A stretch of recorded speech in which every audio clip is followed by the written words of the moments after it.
আর এদিকে বাংলাদেশের পরিস্থিতি ব্যাখ্যা করতে গিয়ে কালঘাম ছুটল মোহাম্মদ ইউনূসের। 4 বার 4 রকমের কথা বলে আন্তর্জাতিকভাবে হাসির খোরাক হতে হলো বিভ্রান্ত ইউনূসকে।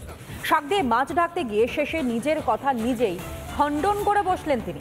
বাংলাদেশের প্রধান উপদেষ্টা ইউনূস। সম্প্রীতি আছে, কিন্তু মনের মধ্যে ভয়ও আছে।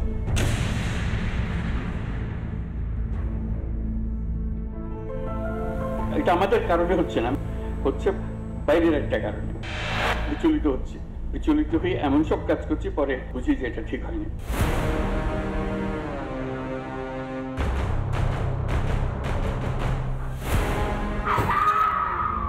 শাক দিয়ে মাছ ঢাকতে গিয়ে লেজে গোবরে মোহাম্মদ ইউনূস। সব ধর্মের প্রতিনিধিদের সঙ্গে বৈঠকে বাংলাদেশের স্থিতিশীলতা প্রমাণ করতে চেয়েছিলেন। সেটা করতে গিয়েই 4 বার 4 রকমের বিবৃতি দিয়েছেন ইউনূস। সত্য মিথ্যা, তথ্য অপপ্রচার সবটা মিলিয়ে ঘেঁটে বাংলাদেশের প্রধান উপদেষ্টা। বোঝাই গেল না ঠিক কি বলতে চাইলেন।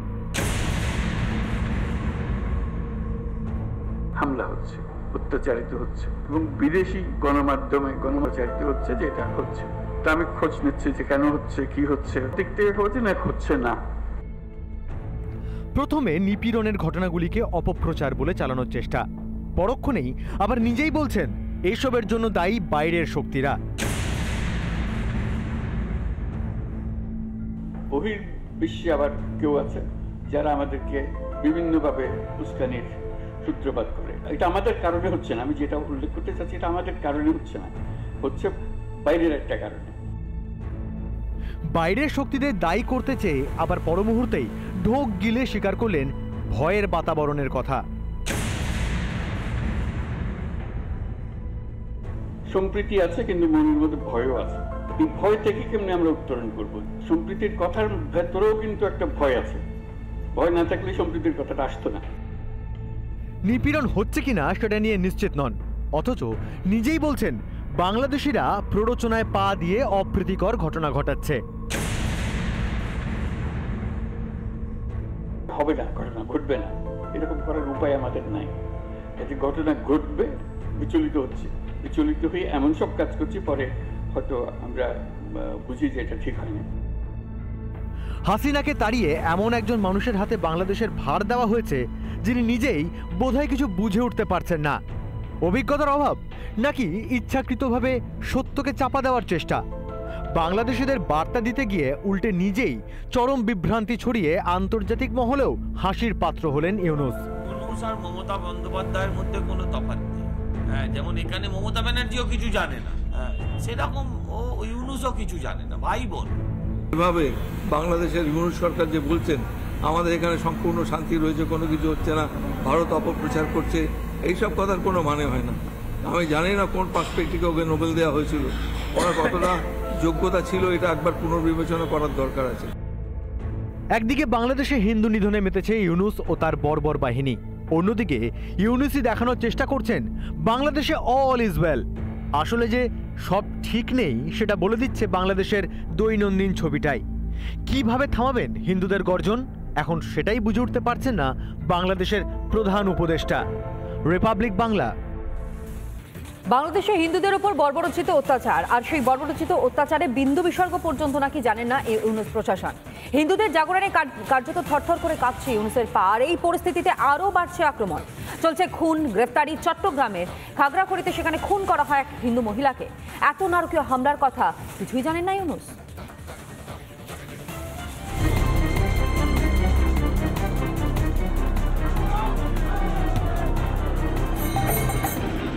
হিন্দুদের গর্জনে প্রবল চাপে বাংলাদেশের ইউনূস প্রশাসন।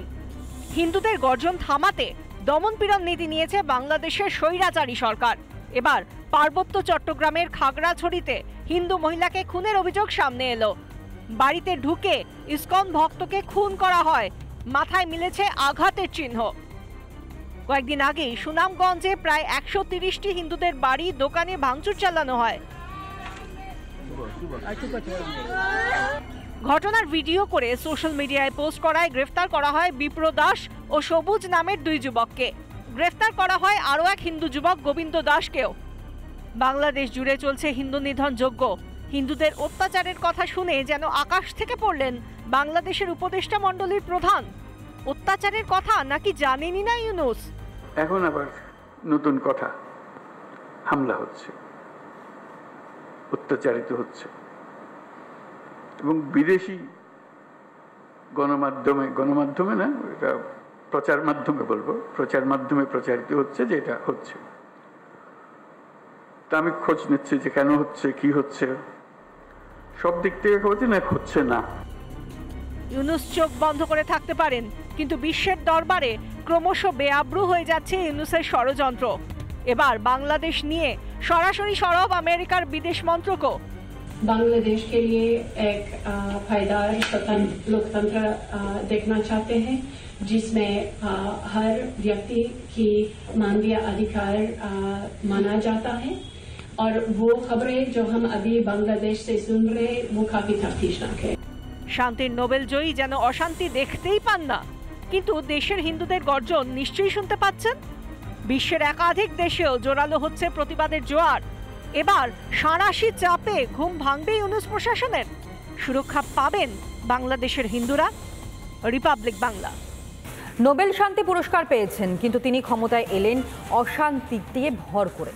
গদিতে বসার পরও হিন্দুদের উপর অত্যাচারে প্রশ্রয় দিয়ে যাচ্ছেন তিনি। আর এই পরিস্থিতিতে মোহাম্মদ ইউনূসের নোবেলের সম্মান ফেরত নেবার দাবি তুললেন বিজেপি সাংসদ জ্যোতির্ময় সিং মাহাতো। আর এই মর্মে নোবেল কমিটিকে চিঠিও দিয়েছেন তিনি। মোহাম্মদ ইউনূসের জন্ম বাংলাদেশের চট্টগ্রামে, পড়াশোনা চট্টগ্রামে, অধ্যাপনাও চট্টগ্রামে। অথচ ইউনূসের আমলে চট্টগ্রামেই সবথেকে বেশি হিন্দু ও সংখ্যালঘু অত্যাচারিত হচ্ছে। বাংলাদেশ ক্রমশ হিন্দুদের বদ্ধভূমি হয়ে দাঁড়াচ্ছে। এই পরিস্থিতিতে ইউনূসের নোবেল পুরস্কার পাওয়া নিয়েই প্রশ্ন উঠে যাচ্ছে। তাই এবার ইউনূসের নোবেল পুরস্কার ফিরিয়ে নিতে সরাসরি নোবেল কমিটিকে চিঠি দিলেন বিজেপি সাংসদ জ্যোতির্ময় সিং মাহাতো। আমি নোবেল কমিটিকে চিঠি করেছি, করার উদ্দেশ্যটা হচ্ছে যেভাবে হিন্দু নিধনের কসাই যিনি পূর্বে নোবেল পুরস্কার পেয়েছেন, এইরকম ব্যক্তিকে নোবেল পুরস্কার দেওয়া বিবেচনা করা দরকার। ভবিষ্যতে এরকম ব্যক্তিরা যেন না হয়। শুধু বিজেপি নয়, মোহাম্মদ ইউনূসের নোবেল পুরস্কার পাওয়ার যোগ্যতা নিয়ে প্রশ্ন তুলেছেন রাজ্য বিধানসভার স্পিকার বিমান বন্দ্যোপাধ্যায়ও। যেভাবে বাংলাদেশের ইউনূস সরকার যে বলছেন আমাদের এখানে সম্পূর্ণ শান্তি রয়েছে, কোনো কিছু হচ্ছে না, ভারত অপপ্রচার করছে, এইসব কথার কোনো মানে হয় না। আমি জানি না কোন পার্সপেক্টিভে ওকে নোবেল দেওয়া হয়েছিল, ওনার কতটা যোগ্যতা ছিল এটা একবার পুনর্বিবেচনা করার দরকার আছে। মোহাম্মদ ইউনূসকে ছেড়ে কথা বলেনি কংগ্রেসও। বাংলাদেশের মানুষকে জবাব তাকেই দিতে হবে, মন্তব্য প্রদেশ কংগ্রেস সভাপতির। প্রশাসক হিসেবে উনি কেমন আমি জানি না, কিন্তু ওনার সময় এই যে ঘটনাটা ঘটছে দায়বদ্ধতা ওনার। আমার মনে হয় ওনাকে তো কৈফিয়ত দিতে হবে, বাংলাদেশের প্রশাসককে কৈফিয়ত দিতে হবে। মোহাম্মদ ইউনূসের সরকার কি আদৌ বৈধ? গণতান্ত্রিক পদ্ধতিতে কোনো নির্বাচন ছাড়াই একজনকে বসিয়ে দেওয়া হলো কুর্সিতে। নোবেল জয়ী ইউনূস কি এখন শুধুই জামাতের হাতের পুতুল? বোধ বুদ্ধি সবই লোপ পেয়েছে তার। রিপাবলিক বাংলা। নানা ধরনের কন্টেন্ট দেখার জন্য লাইক করুন, শেয়ার করুন আমাদের ফেসবুক পেজ, সাবস্ক্রাইব করুন আমাদের ইউটিউব চ্যানেল। পাশাপাশি অন্যান্য ব্রেকিং নিউজের জন্য অবশ্যই চোখ রাখুন রিপাবলিক বাংলায়।